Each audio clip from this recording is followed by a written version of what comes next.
Next, special खांसी के लिए जो अक्सर लोगों को खांसी रहता है, क्या करी? तो इसमें सबसे पहले सावधानियां बरती। उनको चावल नहीं खाना है, केला दही नहीं खाना है, ठंडा पानी नहीं पीना है, इससे खांसी रुकेगा नहीं। अब है इसका उपचार।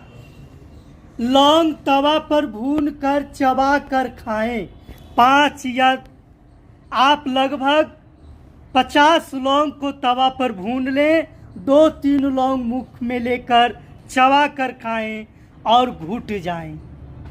सही है, पानी ना पिए तुरंत, इससे तुरंत खांसी दूर हो जाएगा। या घी में, गाय का घी में लौंग, अदरक, छुहाड़ा चूर कर आप थोड़ा सा उसे गर्म करेंगे, पकाएंगे और खाएंगे, इससे भी खांसी दूर होता है। गर्म दूध में हल्दी मिलाकर सेवन करने से